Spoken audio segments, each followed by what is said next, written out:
I see you there. Yeah, you. Jeering at me. Well, stop that, because I think I might have actually figured out this guy. Hey guys, MasakoX here. Now, Jiren has been one of the biggest mysteries in Dragon Ball Super's entire run, let alone the current arc. Despite having a really uninspired design because he basically just looks like an archetypal extraterrestrial, his power and demeanor have given people goosebumps for months, especially since the tournament began. He can punch his opponents just using the force of the air from the punch alone. Saitama, please, you're so 2015. I mean, this guy can do it in no punch, man. So, prepare your spandex uniform, get yourself in heroic pose, and get set to look Jiren deep in his mysterious big black eyes. Because today, we are going to be solving mysteries about this guy, Universe 11 as a whole, and their god of destruction, Belmod. I will be journeying down this path with my trusted buddy Haverok once again. We will be trying to answer the question that has been bugging people for months on end. What exactly is the deal with Universe 11? And what the heck is up with Jiren? Stay tuned right until the end to find out something truly astonishing about this guy. Toriyama has been subverting us again. To start things up, we need to address something about Jiren, which I think is quite clearly obvious, especially with anyone else in Universe 11. The fact that they're Pride Troopers, those lovable scamps. The Pride Troopers are basically superheroes, very closely linked to the likes of Super Sentai, or if you wish to be literal, the Super Task Force. That had been going for about 17 years with Himitsu Sentai Go Ranger back in 1975. A team of people, usually young teenagers, then transform themselves into superheroes using magical transformations, flamboyant poses, really tight costumes. You see where I'm getting at here? All of this in order to defend the Earth against the scum of the universe. Now, the Pride Troopers aren't the first time that we've seen a team like this in Dragon Ball. Remember the Ginyu Force? Remember the Great Saiyaman? Yeah, Toriyama isn't exactly a stranger to this trope. Toriyama has a very deep passion for Super Sentai, as did his children. And basically, the Ginyu Force was just his way of slipping in his children's passion for that show into his own series. I mean, hey, it was an idea that presented itself. Toriyama does like convenience. So essentially, the Ginyu Force was just a little in-joke that he had with one of his sons. Oh, that's cute. And fabulous. Ah, okay, so we've talked about that. Now riddle me this. If the Pride Troopers in Universe 11 are actually based around the theme of justice and posing and just general good stuff, then why the heck is their god of destruction based around a clown? What's that got to do with Power Rangers? Okay, let's get the easiest observation out of the way. Simply put, Belmod and his trusted angel assistant Margarita are references to the Joker and Harley Quinn from the DC universe. Together, they represent the supervillain aspect of Universe 11. Don't forget, guys, Belmod is a god of destruction. He shares the same job description as Beerus does. His job is to blow things up. But wait, Masako, Belmod, a supervillain, as you say, he doesn't really act like one. That is very true. But again, it takes a very special kind of person to become a god of destruction. Not every Tom, Dick, or Harry can become one. But I must admit that you are correct somewhat. Belmod has shown himself to be a very reasonable guy, much more amicable and presentable and just nicer than Beerus. At first, we basically thought all gods of destruction were like Beerus, but no. Also, Belmod seems to get on well with his team. It's like they have some kind of détente, like one can't live without the other. Joker and Batman's theme, anyone? So quite clearly, there's something going on with Belmod here. He has to be a much more complex character than his clownish appearance lets on. I think there is some interesting hidden meaning here about Belmod. And it all revolves around clowns and jesters. And don't think they're the same, there is a big difference between the two. So what's the difference? Well, a clown is basically someone people laugh at, whereas a jester, his job is to actually make people laugh. The clown character develops itself from the Zani rustic fool movement of 16th century Italy. The rustic fools themselves were derived from ancient Greek and Roman times. Now, these rustic buffoon characters in classical Greek theatre were known as skleropyktus, from paizen or to play like a child, or dekeltas, besides other generic terms for rustic or peasant.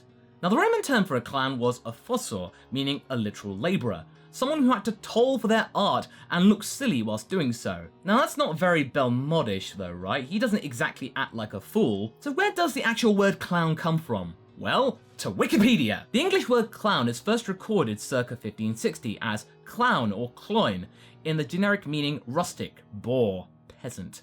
The origin of the word is uncertain, perhaps from a Scandinavian word cognate with clumsy. It is in this sense that clown is used as the name of fool characters in Shakespeare's Othello and The Winter's Tale. The sense of clown as referring to a professional or habitual fool or jester develops soon after 1600, based on Elizabethan rustic fool characters such as Shakespeare's. Tell you what, since we're deciphering Belmod, let's actually have a go and try and decipher Margarita, or the Harley Quinn character. Harley Quinn is based off the harlequinade variety of performers from 17th century England. It was from the harlequinade that the term clown truly settled itself into the general lexicon. The harlequin being adroit and more sophisticated and aloof, whereas the clown would just be bumbling around all over the place acting like the comic relief. So they're kind of like a double act. You know, Joker, Harley Quinn, Belmod, Margarita, you're starting to get what I mean? Now, okay, this doesn't sound like the clown that we're all aware of. Where did the actual makeup and the attire come from? Well, that comes from the 1800s. This was all established by the performer Joseph Grimaldi in the 1800 pantomime directed by Charles Dibdin, Peter Wilkins, or Harlequin in the Flying World to give the fuller name, at Sadler's Theatre. From there, Grimaldi set the world ablaze, and his costume and makeup were copied many times across the world in various performances and copycat performances, and soon the trend caught on, and now that makeup is synonymous with a clown. So, thank you, Joseph. From there, clowns evolved even further. Up until this day, clowns are now mostly associated with the circus. Circus clowns are now trained to perform much more tasks than they did before. Gone are the days where they just have to run around and act like an idiot. They have to do really complicated stuff. The list of things includes walking tightropes, taming animals, performing in the orchestra sometimes, usually trying to get a gag out of them, doing the odd bit of acrobatics, and sometimes actually acting as the master of ceremonies of the entire thing, or more commonly known as the ringmaster. Now, I want to focus on that ringmaster role. That's the most interesting. That seems to encapsulate Belmod the most. He is the de facto ringmaster of Universe 11, the most powerful out of the divine trio from that realm. Now let's focus on the Jester side of Belmod. Now, early Jesters were popular in, yes you guessed it, ancient Egypt. Are you beginning to see a pattern here with the gods of destruction in Egypt? It's not just Beerus looking like a sphinx, there's a lot more to this now. They would actually perform at tables where a lot of wealthy people would be eating, and they greatly appreciated the entertainment and would pay them really handsomely for their services and their efforts, because, you know, oh, being a very rich Roman person, oh, that takes it out of me. Oh, the fool, oh good, he'll take my money, shut up and take my money. Now, okay, that's all very well and good, but in the realm of literature, jesters became a lot more wholesome. They symbolized common sense and honesty within novels. Someone who was not encumbered with power or any kind of greed. They were just an honest guy trying to make a living. For example, in a lot of Shakespeare's works, jesters were used as sounding boards by the nobility. They were the voice of reason, giving very important advice to kings, queens, nobles, any kind of gentry. Only as the lowliest member of the court can the jester be the most important asset to a monarch's actual rule. When you couple the role of the jester as well as the role of the ringmaster, then you can pretty much encapsulate Belmod perfectly. Finally, when it comes to Belmod, we've only just scratched the surface, and it all begins in episode 107. In that episode, we actually saw emblems from every single remaining universe being flashed in front of our eyes. I could decode the others, but Universe 11's was very tricky. Upon first glance, I thought it didn't really resemble anything, just a donut on a suspension bridge. Not exactly enlightening. But then, Haverok and I quickly realized that we were looking at this from the wrong perspective. So, let's turn this symbol upside down. What do we get? A clown's face. More specifically, Belmod's face. Do you notice the resemblance there?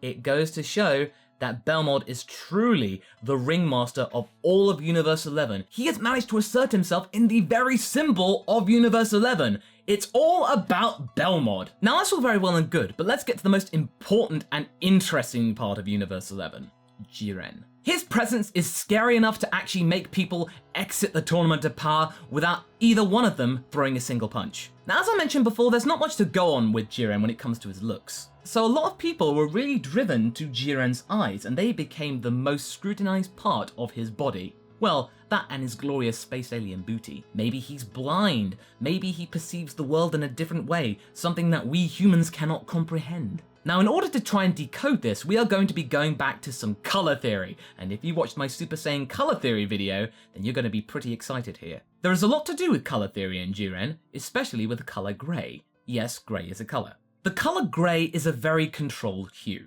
It has a steadying effect upon any single color that it comes into contact with, toning down the stronger and brighter colors whilst illuminating the fainter colors. So in a way, you could encapsulate that Jiren actually brings down a peg or two the stronger characters, and therefore actually encourages the weaker characters in actually stepping up and showing that they are much more capable. Rarely is grey a perfect mix of black and white. There is a lot of intrigue and ambiguity here, and that sums up Jiren perfectly. It often has elements of other colours like blue, green, yellow, pink, brown, red, you name it. Now this made me think even more. Why haven't we seen Jiren doing any kind of physical training? It's all been about mental training and meditating. Well, the answer's this. He doesn't need to. Jiren, much like Superman, is as strong as he needs to be. His physical strength can be adjusted to the actual level of his opponent, just enough so that means he can beat him, nothing more. In terms of physical strength, Jiren doesn't actually need to get any stronger. He's strong enough as it is. The only thing he needs to focus on is his mental strength, and that's why he only trains by meditating. He just needs to work on his mental state and further control and refine his ability to calibrate his power and strength. And much like I said about him just fighting one opponent at a time, he's very much like Goku, so it's very clear that Goku and Jiren's destiny are about to actually clash at some point. Episode 109. Now this is the very point where his eyes come into play. The reason why Jiren only focuses on one opponent at a time is because that's all he can do. That is his weakness. In a group situation, he would flounder. He wouldn't know where to focus. He needs to be able to lock onto the aura of his opponent in order to truly decimate them, gauge what their power is, gauge what kind of power he needs to use in order to defeat them, and yeah, we pretty much get what we saw with MasakoX. That was what the blue ring was in his eye. It was a literal crosshair. He locked onto MasakoX and then boom. As many of us have seen, Goku's new transformation bestows upon him silvery grey eyes, and this may represent the kind of traits and skills that Goku's managed to learn from Jiren. As you know, Goku, when it comes to fighting, is basically like a sponge. Within seconds, he can pretty much figure out what his opponent is doing, what they can do, how strong they are, and yeah, can pretty much defeat them. That's what you get for being the main character. And together, they can actually break all kinds of limits. They are the limit breakers from the very theme of the Tournament of Power. They are the limit breakers who are trying to survive. Limit Break X Survivor, it's not just about Goku, it's about Goku and Jiren. Now this also might be the reason why Goku's aura color changes. It goes from blue to red. He is transforming into whatever state it's going to be using Jiren's aura, which is red. So all of that Super Saiyan blue nonsense that he was fighting against Jiren, it was all for nothing. Goku had to adapt in order to overcome his opponent. There is a lot more going for Jiren than you first thought. He's not just a big alien buff dude. So could Jiren's power control be Toriyama telling us something? As we've seen with Belmod and Margarita resembling the Joker and Harley Quinn, and Jiren being like Superman, that Universe 11 is not just about Super Sentai, it's all about the DC universe? Could this entire arc be all about Toriyama giving us the Goku v Superman fight that we've craved for? I mean, of course, this is just an idea, but Toriyama's shown many times before that he does like his references, so just throwing a comic book reference every now and again is just pretty much par for the course in Dragon Ball. This is basically the definitive Goku v Superman fight that we are going to get in Dragon Ball, so make the most of it. So what do you guys think? Did you like what Haverok and I came up with? Is there something that we might have missed? Leave a comment below and let's get this discussion going. Anyway, I hope you enjoyed this video. Until the next one, be sure to like and subscribe. Catch you later!